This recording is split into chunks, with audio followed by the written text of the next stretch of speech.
Hi ನಮಸ್ಕಾರ ಸ್ನೇಹಿತರೆ, ಇವತ್ತಿನ ವಿಡಿಯೋದಲ್ಲಿ ನಾವು ತುಂಬ ರುಚಿಯಾಗಿರುವಂತಹ ನಾಟಿ ನುಗ್ಗೆಕಾಯಿಯಿಂದ ಹೇಗೆ ನುಗ್ಗೆಕಾಯಿ ಸಾರು ಮಾಡೋದಂತ ನೋಡೋಣ ಬನ್ನಿ ಸ್ನೇಹಿತರೆ. ಪಕ್ಕ ಹಳ್ಳಿಯ ವಿಧಾನದಲ್ಲಿ ಈ ನುಗ್ಗೆಕಾಯಿ ಸಾರನ್ನು ಮಾಡೋದು.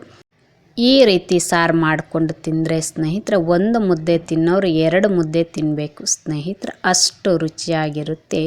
ನೀವು ಈ ವಿಡಿಯೋವನ್ನು ಕೊನೆಯ ತನಕ ನೋಡಿ ಸ್ನೇಹಿತರೆ, ಆಗಲೇ ನೀವು ಹೇಗೆ ಮಾಡೋದು ನುಗ್ಗೆಕಾಯಿ ಸಾರಂತ ಅರ್ಥ ಆಗುತ್ತೆ.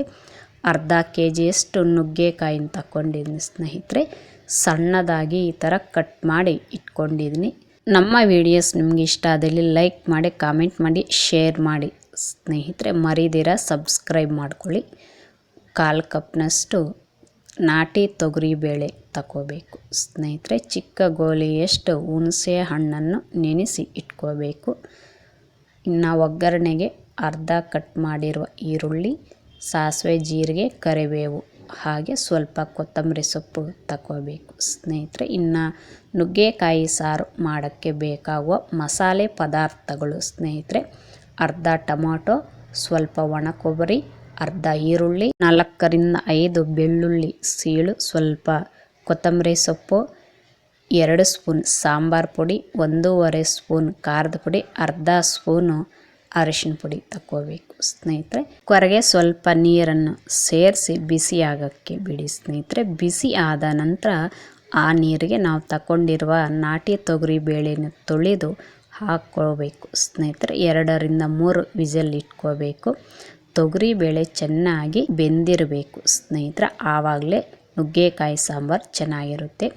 ಆ ತೊಗರಿ ಬೇಳೆಗೆ ನಾವು ತಗೊಂಡಿರುವಂತಹ ನುಗ್ಗೆಕಾಯಿನ ತೊಳೆದು ಸೇರಿಸ್ಕೋಬೇಕು ಸ್ನೇಹಿತರೆ. ಈ ವಿಧಾನದಲ್ಲಿ ನೀವು ಕುಕ್ಕರಲ್ಲಿ ಮಾಡ್ಬೋದು. ನಾನು ವಿಸಿಲ್ ಇಡ್ತಾ ಇಲ್ಲ ಸ್ನೇಹಿತರೆ, ಮುಚ್ಚಳವನ್ನು ಮುಚ್ತಾ ಇದ್ದೀನಿ ಅಷ್ಟೇ. ಈಗ ನುಗ್ಗೆಕಾಯಿಗೆ ಸ್ವಲ್ಪ ಉಪ್ಪನ್ನು ಸೇರಿಸಿ ಕುದಿಯೋಕ್ಕೆ ಬಿಡಿ ಸ್ನೇಹಿತರೆ. ಮುಚ್ಚಳವನ್ನು ಮುಚ್ಚಿ ನುಗ್ಗೆಕಾಯಿ ಕುದಿಯುತ್ತಿರುವಾಗಲೇ ಸ್ನೇಹಿತರೆ, ನಾವು ಆ ಸಾರಿಗೆ ಬೇಕಾಗಿರುವಂತಹ ಮಸಾಲೆಯನ್ನು ರುಬ್ಕೋಬೇಕು ಸ್ನೇಹಿತರೆ. ವಿಡಿಯೋದಲ್ಲಿ ತೋರಿಸ್ತಾ ಇದ್ದೀನಿ ನೋಡಿ ಸ್ನೇಹಿತರೆ. ಅವೆಲ್ಲವನ್ನು ಮಿಕ್ಸಿ ಜಾರಿಗೆ ಹಾಕ್ಕೊಂಡು ಮಸಾಲೆಯನ್ನು ರುಬ್ಕೋಬೇಕು ಸ್ನೇಹಿತರೆ. ಇದು ರುಬ್ಬಿರುವ ಗಟ್ಟಿ ಮಸಾಲೆ ಸ್ನೇಹಿತರೆ. ಇದು ನೆನೆಸಿಟ್ಕೊಂಡಿರುವ ಹುಣಸೆ ಹಣ್ಣನ್ನು ಇಸ್ಕೊಂಡಿರುವ ನೀರು ಸ್ನೇಹಿತರೆ. ಈಗ ಕುದಿಯುತ್ತಿರುವ ನುಗ್ಗೆಕಾಯಿಗೆ ನಾವು ರುಬ್ಕೊಂಡಿರುವ ಮಸಾಲೆ, ಅರ್ಧ ಟೊಮಾಟೊ, ಹುಣಸೆ ಹಣ್ಣು ನೀರನ್ನು ಸೇರಿಸ್ಕೋಬೇಕು ಸ್ನೇಹಿತರೆ. ಹಾಗೆ ರುಚಿಗೆ ತಕ್ಕ ಉಪ್ಪನ್ನು ಸೇರಿಸಿ ಚೆನ್ನಾಗಿ ಒಂದ್ಸಲ ಕಲಿಸ್ಕೋಬೇಕು ಸ್ನೇಹಿತರೆ. ಕೇವಲ 5 ನಿಮಿಷದಲ್ಲಿ ನಾವು ಈಸಿಯಾಗಿ ಮಾಡ್ಬೋದು ಸ್ನೇಹಿತರೆ. ತುಂಬ ರುಚಿಯಾಗಿರುತ್ತೆ ಸ್ನೇಹಿತರೆ. ನೀವು ಒಂದ್ಸಲ ಮಾಡಿ ತಿನ್ನಿ ಸ್ನೇಹಿತರೆ. ಹೇಗೆ ಬಂದಿದೆ ಅಂತ ಕಾಮೆಂಟ್ ರೂಪದಲ್ಲಿ ತಿಳಿಸಿ ಸ್ನೇಹಿತರೆ. ಹೊಸದಾಗಿ ನೋಡೋರು ಪಕ್ಕದಲ್ಲಿರುವ ಬೆಲ್ ಐಕನನ್ನು ಒತ್ತಿ ಸ್ನೇಹಿತರೆ. ನಾವು ಮಾಡುವಂತಹ ಪ್ರತಿಯೊಂದು ವಿಡಿಯೋಸ್ ನಿಮಗೆ ನೋಟಿಫಿಕೇಷನ್ ರೂಪದಲ್ಲಿ ಬರುತ್ತೆ ಸ್ನೇಹಿತರೆ. ನೋಡಿ, ನುಗ್ಗೆಕಾಯಿ ಸಾರು ಕುದೀತಾ ಇದೆ. ಮಧ್ಯದಲ್ಲಿ ಕಲಿಸ್ಕೊತಾ ಇರಬೇಕು ಸ್ನೇಹಿತರೆ. ನಾವು ಮಾಡಿದಂತಹ ನುಗ್ಗೆಕಾಯಿ ಸಾರು ರೆಡಿ ಆಯಿತು ಸ್ನೇಹಿತರೆ. ನುಗ್ಗೆಕಾಯಿ ಬೆಂದಿದೆ. ಇವಾಗ ಈ ನುಗ್ಗೆಕಾಯಿ ಸಾರಿಗೆ ನಾವು ಒಗ್ಗರಣೆ ಹಾಕ್ಕೋಬೇಕು ಸ್ನೇಹಿತರೆ. ಕೇವಲ 5 ನಿಮಿಷದಲ್ಲಿ ರುಚಿಯಾದ ನುಗ್ಗೆಕಾಯಿ ಸಾರು ಮಾಡ್ಬೋದು ಸ್ನೇಹಿತರೆ. ಒಂದ್ಸಲ ನೀವು ಮಾಡೋಕ್ಕೆ ಪ್ರಯತ್ನ ಮಾಡಿ. ಒಂದು ಪಾತ್ರೆಗೆ ಒಗ್ಗರಣೆಗೆ ಬೇಕಾಗುವಷ್ಟು ಎಣ್ಣೆ ಸೇರಿಸ್ಕೊಂಡಿದ್ದೀನಿ ಸ್ನೇಹಿತರೆ. ಎಣ್ಣೆ ಬಿಸಿ ಆದ ನಂತರ ಕಟ್ ಮಾಡಿರುವ ಈರುಳ್ಳಿಯನ್ನು ಅದಕ್ಕೆ ಹಾಕ್ಕೋಬೇಕು.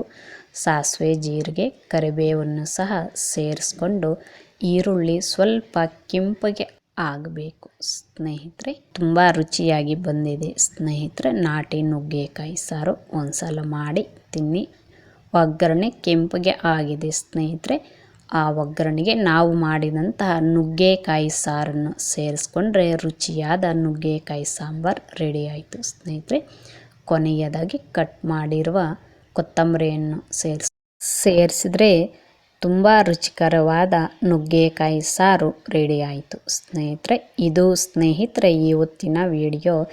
ಈ ವಿಡಿಯೋವನ್ನು ಕೊನೆಯ ತನಕ ನೋಡಿದ್ದಕ್ಕಾಗಿ ಎಲ್ಲರಿಗೂ ಧನ್ಯವಾದಗಳು ಸ್ನೇಹಿತರೆ. ನಾವು ಮತ್ತೊಂದು ವಿಡಿಯೋದೊಂದಿಗೆ ಭೇಟಿ ಆಗೋಣ. ಅಲ್ಲಿ ತನಕ ನಮ್ಮ ವಿಡಿಯೋಸನ್ನು ನೋಡಿ ನಮಗೆ ಸಪೋರ್ಟ್ ಕೊಡಿ ಸ್ನೇಹಿತರೆ. ಈ ವಿಡಿಯೋವನ್ನು ನೋಡಿದ್ದಕ್ಕಾಗಿ ಮತ್ತೊಮ್ಮೆ ಎಲ್ಲರಿಗೂ ಧನ್ಯವಾದಗಳು.